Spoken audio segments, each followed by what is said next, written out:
Michael Myers has ravaged Haddonfield, Illinois, and beyond in 4 separate timelines.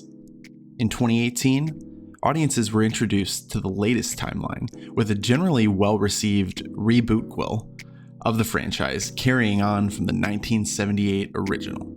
That entry blossomed into a new trilogy with Halloween Kills in 2021 and the latest entry, Halloween Ends, in 2022. But is this truly the end of the Michael Myers and Laurie Strode saga?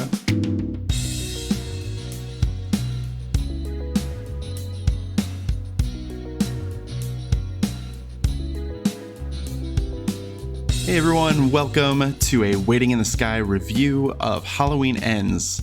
My name's TJ. I am very excited about this one because I have thoughts about Halloween Ends, and I'm very excited to actually sit in front of the microphone and share those thoughts with you here. I do want to let you all know that I will be including a non-spoiler take just at the very beginning. If you are coming to this episode having not seen the movie yet and you don't want to be spoiled, I'll give you a little bit right off the bat, and then I am going to shift into full spoiler territory. So just so everyone is aware, that is the way we're going to do this episode. But yes, Halloween. Halloween as a franchise, and not as a holiday, was created in 1978 with John Carpenter's Halloween. That spawned many sequels. I have this nice little chart here in front of me. Let me count up the sequels because I didn't do that already. 1, 2, 3, 4, 5, 6, 7, 8, 9, 10. 10 sequels, and Halloween Ends is the 11th sequel to the 1978 original. And like I mentioned in the cold open there are actually 4 different timelines for this franchise, with Halloween Ends being the conclusion, to the latest and newest timeline, the 4th timeline, that is. And I should say that's actually the Michael Myers timeline. There is technically a 5th universe that really doesn't involve Michael Myers, and that's Halloween 3. But if you're not familiar, I will give you kind of a quick rundown of what those different timelines look like. So there's 3 that are all stemming from the 1978 original. So you have the original timeline, which is Halloween, Halloween 2, Halloween 4. Like I said, Halloween 3 actually doesn't feature Michael Myers at all. Halloween 5, and then concludes with Halloween 6. So that ran from 1978, obviously, to 1995, that first original Michael Myers timeline. Then in 1998, they created this new separate branch, and this stemmed off of Halloween 2. So it went Halloween, Halloween 2, Halloween H2O in 1998. This is Halloween H2O, meaning 20 years later, not water. And then finally, that one was wrapped up with Halloween Resurrection in 2002.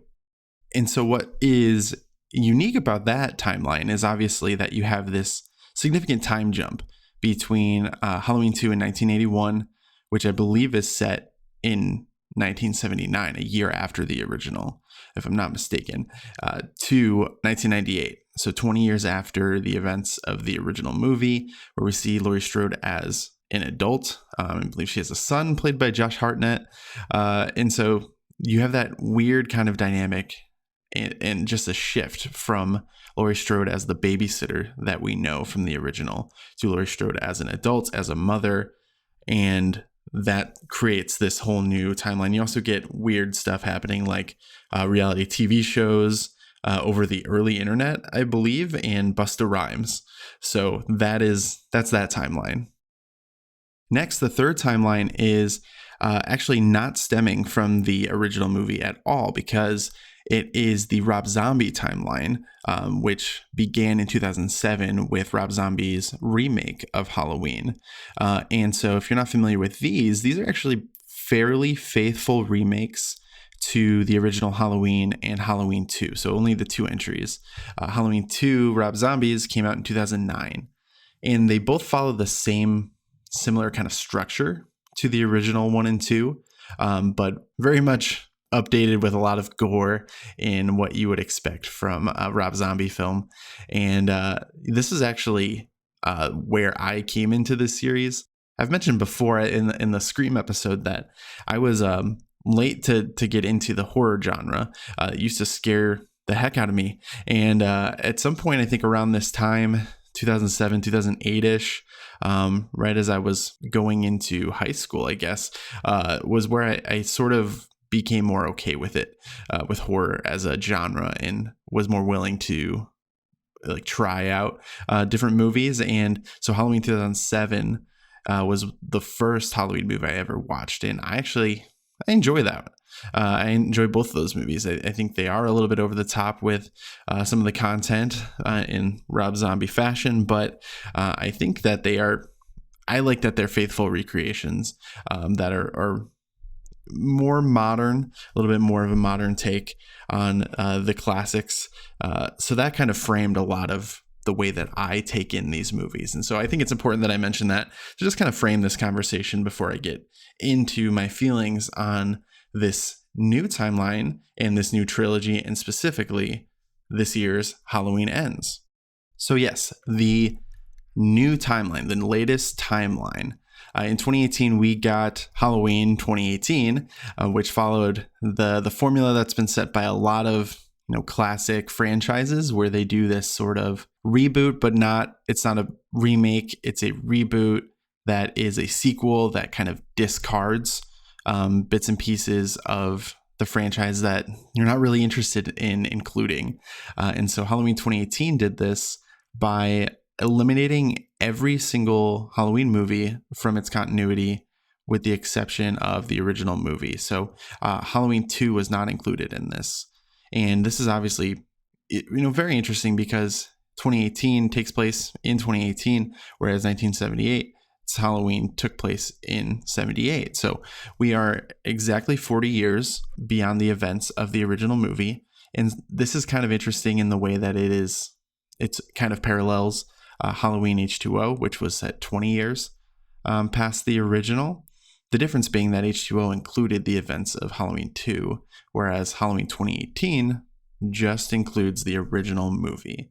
And so we have all the events of that night in 1978, with Michael Myers attacking the babysitters. I believe they refer to it as the babysitter murders of 1978. And then he is locked up at the end of that movie, and he's in a high security prison / insane asylum, I believe. And Laurie Strode has become this recluse. She did have a daughter, so she has a family, granddaughter, who is a very important character in this trilogy. And she has been waiting for Michael to return. She's expecting it to happen. She wants to be prepared. And so she's kind of, I guess you could say, wastes away her life preparing for this moment that she sees as being inevitable. So obviously, Michael Myers does break free when he's being transported from his facility to another one. We get the events of Halloween 2018, which is very similar to the original, where it's Michael Myers on sort of this Halloween night tirade. And it's very faithful to Halloween 2, like the vibes of those movies in particular, where you see Michael Myers as the Shape. He's constantly in the background, stalking slowly and just overpowering people. And there are some pretty gruesome, memorable kills in it. It ends ultimately with you believe that Michael has been trapped in Laurie's, basically this pit that she had designed as a prison to trap him in and set her home on fire to defeat him and to kill him, to end it. We obviously then learn that in Halloween Kills, he's able to escape. Halloween Kills is interesting because it continues that same night. So it's still Halloween night going into the morning of November 1st. So those two movies take place in the same night. Very interesting. Halloween Kills is all about the town sort of rallying against Michael, and Michael continues to go on his rampage and his killings throughout the night. The town ultimately believes that they get the upper hand on Michael. They believe that they've killed him, and yet he ends up getting away again, though he appears to be wounded. So that's the recap. That's where we're at. That's the franchise as a whole, and that is where this new trilogy has set up Halloween Ends. So like I said, I am going to share my non-spoiler take here, and then I am going to shift it into just full spoilers to talk through the rest of the movie. But I'm going to say I did not like this movie. I did not like it really at all. I generally, if you've listened to, more than one of my movie reviews, I'm generally pretty positive about movies. I love movies, so I always go into it wanting to enjoy what I'm going to see and try not to be negative if possible, though I obviously always try and find valid criticisms. This is a movie that I was pretty excited about because I really liked Halloween 2018. I liked how it continued the story from the original of 1978. And Halloween Kills, I also really enjoyed that. I know that one wasn't quite as well received. It was a little bit more divisive, a little bit of a lesser quality is what the general consensus seems to be. I liked it. I thought it was funnier than 2018, and I thought 2018 had some funny moments, but Halloween Kills had a lot more of that, and I liked that because I really like the sort of collision point between comedy and horror. I think that when you have comedy mixed in, it creates this element that really makes things scarier in a lot of ways, which you would think that if you're being funny that it would lessen the horror elements, but I think it just creates this contrast, which is really interesting. I talked with Aaron in our rankings, the Scream movies. Obviously, those movies have a lot of humor mixed in within a horror movie, so it's a formula that works when you bring those two elements together. So I really enjoyed that in Halloween Kills. I know that, like I said, it wasn't quite as well received in general as the 2018 movie was.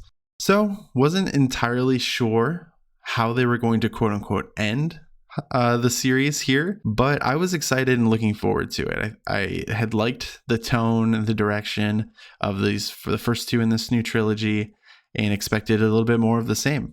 If you take nothing else away from this review, it's that this movie is much, much more different than those first two. So if you're expecting something to be very similar like I was, you're going to be surprised. Well, you won't be surprised, but you're going to tell that it's much more different. There's a different tone to it. There's a different focus. And I personally did not like it. I think that there are some very, very interesting ideas that are introduced in this one. I think they really examine the impact of Michael Myers and his legacy, like basically the shadow that has lingered over Haddonfield, not only from 1978, but now more recently in 2018. Because this movie, rather than being a continuation of like the same night, like the first two are, this one actually takes place in modern day. So this one's taking place in 2022, 4 years after the events of 2018. I think that in general, I felt that the characters are well acted. I think the performances are pretty solid across the board here. My issue is more with the writing of this story and the direction that they decided to take it, as well as the writing of those characters. Again, I think the actors did a really good job carrying out what was written for their characters. I just think that it doesn't make a whole lot of sense the way they were written. They're a lot dumber to me than the characters that we saw in the first two. And not necessarily Laurie, but I think Allison, the granddaughter character in particular, really stands out as just being someone who is lacking common sense. And I think that in the first two movies, you really saw from her that she was a very intelligent and capable person. And I think that they backtracked on that for some reason. They made her, I don't know, like her character gets distracted and is not really part of the story, but is more there as an object and less as a character that is actively taking part in this story. And I didn't like that because I thought that Allison was introduced as a character to sort of carry the torch from Laurie and be that young character that the audience is connecting with, the audience is mostly concerned about, because we're also taught that Laurie is more than capable of taking care of herself at this point. You know, she's been preparing her entire life for Michael to come back and to attack. And so we're not as concerned about her and her safety. I think we are still concerned with Allison's safety in both 2018 and in Halloween Kills. This one, she's just kind of set dressing. She's there. She is, like I said, more of an object than an actually fleshed out, thought out character. There's another new character that's introduced in this that we've not seen before up to this point. I think this character is again, it's an excellent performance, and I liked some of the ideas and themes that they were exploring with this character. But and when you see this, you'll completely understand it takes a turn that I think it's just very generic, and it's very like elementary, if I'm being honest. Like, it doesn't seem to be any kind of like elevated thought to it. But at the same time, it seems like maybe the writer's director thought that they were taking an elevated approach. Basically, like, different doesn't mean that it's more thought out. Sometimes you can just make something different and it cheapens what's already there. And I don't have a ton of loyalty to this franchise. Like I said, I started watching this with the Rob Zombie remakes. So it's like, this franchise isn't necessarily sacred to me. And I think it's important that I reiterate that, because, it's not just that this movie is so different that I dislike it. It's that I think it was different just to be different, and not that it was different for any real purpose in a way that betters the story. And so that's ultimately what my biggest issue is with it. It just kind of feels disconnected, not only from this trilogy, but from the franchise as a whole. The characters are really dumb. We get this sort of look behind the curtain at, Michael and sort of the whole deal with Michael. And I'm not a fan with the way that was done. I really like the mystery of, the character. And I think a lot of that mystery is sort of taken away in this movie, and I don't like the explanation that we're shown. And it's not explicitly like stated or anything, but you're kind of meant to infer and draw conclusions from what we see on screen. And I don't like the direction that they went with that. I would have much rather, things continue to be a little bit more ambiguous. In general, I just felt like this one also wasn't as scary, and I thought that the first two, and if I say the first two, know that I'm meaning 2018 and Halloween Kills. I think that those ones were a little bit more scary, because you have Michael, stalking throughout the movie. And I think that they go a different direction with this one. And I really missed that element, is what I'll say.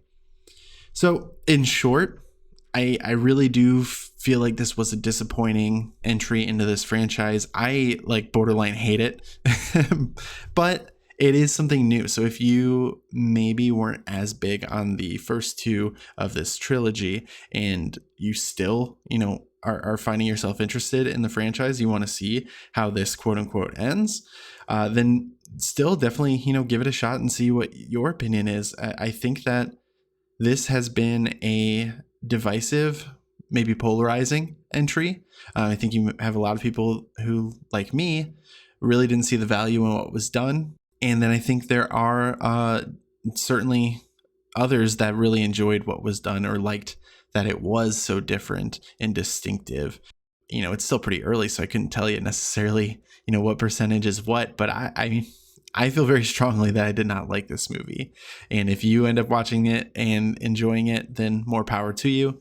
And I'd love to hear what you liked about it. So if you have watched it and enjoyed it, please, leave a comment letting me know, or rate and review the podcast and leave a comment there saying that, what you liked about it. I'd love to read that. But with that, I am going to switch gears here, and I am going to work through some bullet points and, give some more specific spoilery thoughts for the rest of this episode. So if you're tuning out because you haven't seen it yet, thank you so much. Please, you're more than welcome to jump back in after you've seen the movie and to hear these specific details. And I'd love for you to do that. But let's get into it. So we start off with, this babysitting thing, and it's a year later than the events of 2018. And I liked this. I liked that, again, that you are exploring the legacy of Michael Myers, of what he's done now on two occasions, 40 years apart, the babysitter murders. And there's a babysitter, an inexperienced babysitter at that, who seems like a very young, innocent kid in Corey. And I forget what the kid that he's babysitting's name is. But he even makes a comment and says like, Michael Myers doesn't kill kids, he kills babysitters. And so Corey's scared by that. And obviously there is this shadow, there is this history in Haddonfield of Michael Myers and this legacy of Michael Myers that has lingered. This is really interesting to me. I loved this. I thought this opening was the best part of this movie. I'm not even kidding. Like, I was very excited all the way through to this, cold open where we get the scene of Corey babysitting. We get this accident unfold that sort of sets the stage for this movie. And I really liked this. It was a very shocking death right off the bat. Absolutely did not see it coming. Jumped in my seat a little bit and was like, all right, I'm buckled up, ready to go for this. And the rest really was pretty disappointing.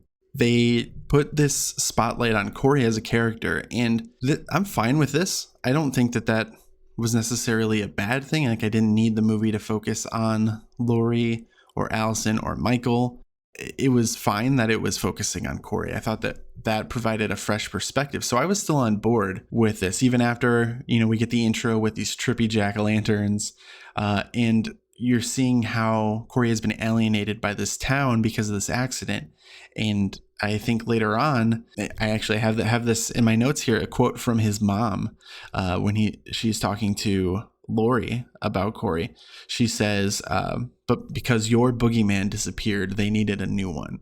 And I thought that was great. That's a great line. It ties back into what was set up in that opening scene, and then the intro here post the opening credits. And I just felt like it was in such a good position at this point. And then things just spiral and go downhill so fast. Corey is sort of shoehorned into this relationship with Allison, and Allison is like cool with it, seemingly only because she like wants to like take on this pet project. Like, she feels almost like she feels bad for him, and they play it off like that's not the reason, but they don't have a chance to build like any kind of chemistry.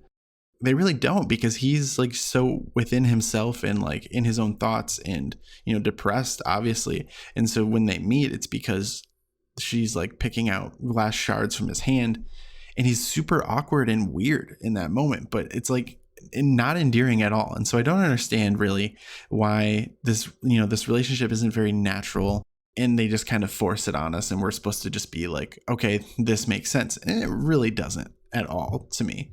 And I think that, a lot of Allison's involvement in this movie is so tied to her relationship with Corey and her relationship, obviously, with grandmother, Laurie. And I think that because we already saw the relationship with Laurie established, that granddaughter-grandmother relationship in the first two, it makes sense. That feels natural. That feels okay. We've seen Laurie as, turned over a new leaf, but that relationship is now evolved into more of like a mother-daughter, with Judy Greer's character having died in Halloween Kills.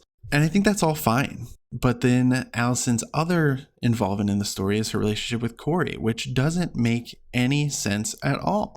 I think they did kind of make him a little bit more endearing. Like, again, I think that opening sequence was great. I really felt for him. I was scared for him. I was, upset that this happened to him with the accident. I think they did try and make him a little bit more endearing with, going out to the party with Allison, and you see him kind of loosen up a little bit. And I think that's the furthest into the movie that I actually liked Corey and was like interested in his character. I think beyond that point where, the mom of the kid scolds him basically, and then he gets jumped and thrown over the bridge. And then he, I don't understand. He gets pulled under the bridge where Michael Myers has been living for 4 years, I guess. And he has just been, murdering people who happen to fall under the bridge. I think this homeless man says that sometimes he takes people back there. I don't know. It's this whole weird thing. But apparently his eyes are super evil or something, because it triggers something in Corey. And that's, again, not very clear, but this whole element of supernaturalness I hated in this. Obviously, Michael Myers is a mysterious character. He is able to withstand damage and avoid death. And he seems to teleport and appear around you.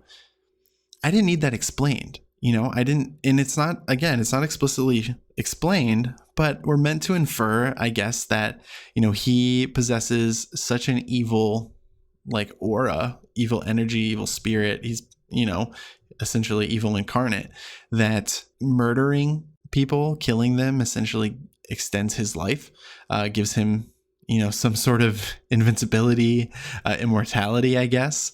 So, and at the same time, his eyes can, create more evil or awaken evil in others. It is, I don't know, all the supernatural like stuff I hated. It was revealing too much in my opinion. Michael's better when he's just a mysterious force that happens to be around, but you believe him to be a man. So they threw that all out the window here and gave us way too much, showed way too much, made it way too weird, way too stupid in my opinion.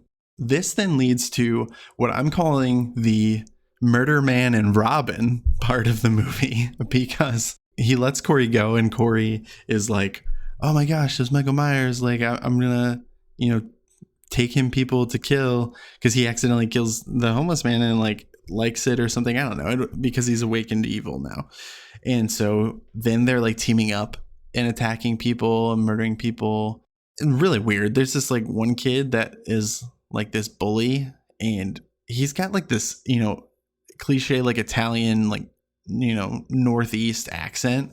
And this is obviously taking place in Illinois, so I was super confused by that whole thing. But they're constantly bullying Corey throughout the whole thing, and then so Corey eventually takes his revenge on them. And meanwhile, the only other like relevant storyline here is that Laurie is concerned that, that Corey there's something wrong with him. She thought originally that he was a nice kid, and that's why she introduced him to Allison. But now she is gathering more information from like the father of the kid at the accident, from Corey's mother, like, and she's becoming more and more, concerned.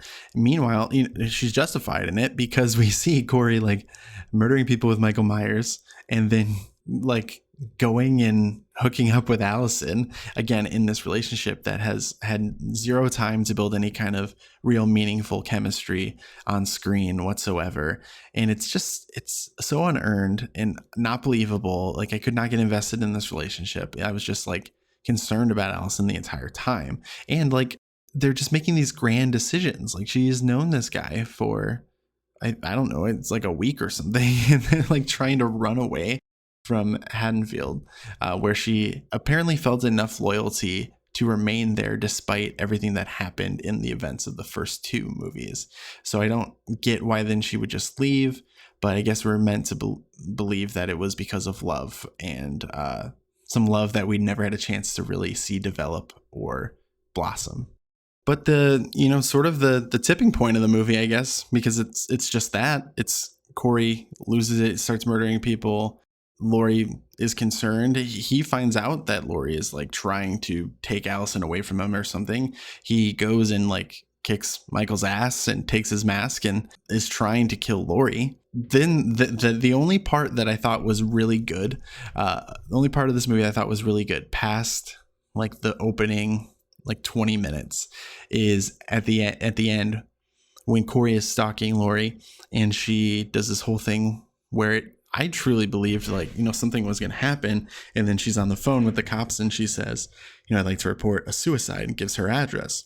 I legitimately thought that there might be, I didn't think she was going to go through with it, but I thought that she was legitimately intending to like shoot herself. And then she like turns the corner, the camera fades away, we see this pumpkin explode in the gunshot. And then we see Corey come up to look, and she goes, "Did you really think I'd kill myself?" And it was just so badass. And it's the best part of basically everything outside of the first 20 minutes of this movie. And that's about, the only good that I can find here.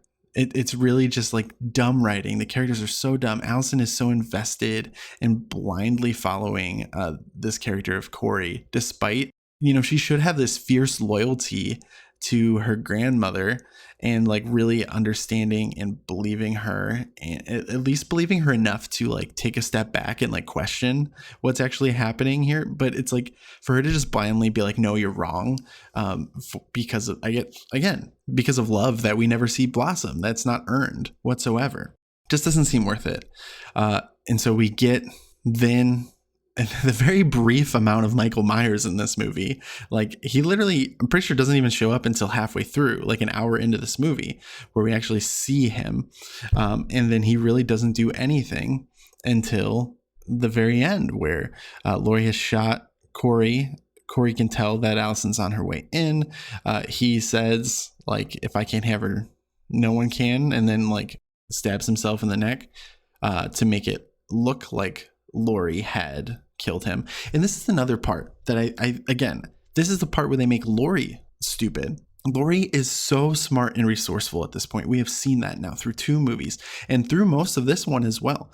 But there's no reason that she would grab the knife from his neck and hold it there, like, menacingly as Allison walked in. Like, it very clearly, like, he fell, like, when he's holding it himself. It's very clear what was happening. Like, the Michael Myers mask is there. She could have explained it. But when she does the dumb move of then grabbing the knife and holding it, and then Allison, who is now equally dumb, is going to see it and just believe that she killed him. So very stupid. We get Michael coming back. He gets basically his only solo kill here, and it's of the weekend dying Corey, where he snaps his neck. I think at that point everyone kind of wanted Corey to die, so this was a moment of catharsis for the audience. And then we have our showdown of Michael and Laurie that's been promised. You know, this is part 3. We got a very good showdown in 2018, I believe. Then Laurie spent the entire Halloween Kills movie in the hospital, not being actually involved in the story at all. And then this one was so hyped to be the, like, a climactic head-to-head finish in their story, their relationship, essentially. And I think a lot of people can buy into that, but it's really not much at all. I think they do this sort of interesting thing where they kind of mirror. He does damage to her that she had done to him in the past. Like, we see her try and grab a knitting needle and trying to, stab him with that. He stops her and stabs her in the face with the knitting needle. We see him, like, go to put her hand in the garbage disposal. I'm not sure actually if she actually did have her hand in the garbage disposal or not. I couldn't really tell. And then we get, of course, the death of Michael Myers. And I don't know. This is weird because you establish here these rules that he is immortal because he kills people. He essentially takes their life energy and pulls it into his own body. And so we're shown that he's weak. And then, he kills one person and he seems to, come back to life because Corey brought him someone to kill. He kills that person and he seems to be back to himself. Well, was he not doing that this entire time? Like they said, people were disappearing. Like he must have killed people at some point. And this is all to say that at this point, I'm like trying to do math in my head to figure out how many lives that he has. Like essentially Michael Myers is somewhere between a human being and a cat at this point. I'm trying to figure out exactly where on that line he's falling. And apparently it's like 5 because Laurie pins him down and then like opens up all of his arteries so that he's bleeding out. And then he's truly dead. Or so you believe, until he's then choking her out and she's ready to die with him. But Allison comes in, they stop, saves her. Then he's dead. He's dead. And then we get another really great quote. He's dead, not dead enough. So we get, Michael Myers, he gets Mondo burgered. He goes in the grinder, and there's some people that might get that reference. And if you do, I appreciate you. If you don't, watch Good Burger. But Michael Myers gets put in the grinder and he's done. Like, if you want Halloween to end, that's about as clearly definitive as Halloween can end, as Michael Myers can end. And that's clearly what they wanted to do. They didn't want it to be left up to interpretation by any means. And in one regard, I can respect that. But in execution, this was just very, very clumsy. And I didn't like that. We got a bunch of cameos at the very end. Of course, we had Frank, I think, who's the sheriff, who has sort of this relationship with Laurie, but he doesn't really play a part in the story. He's just kind of there again.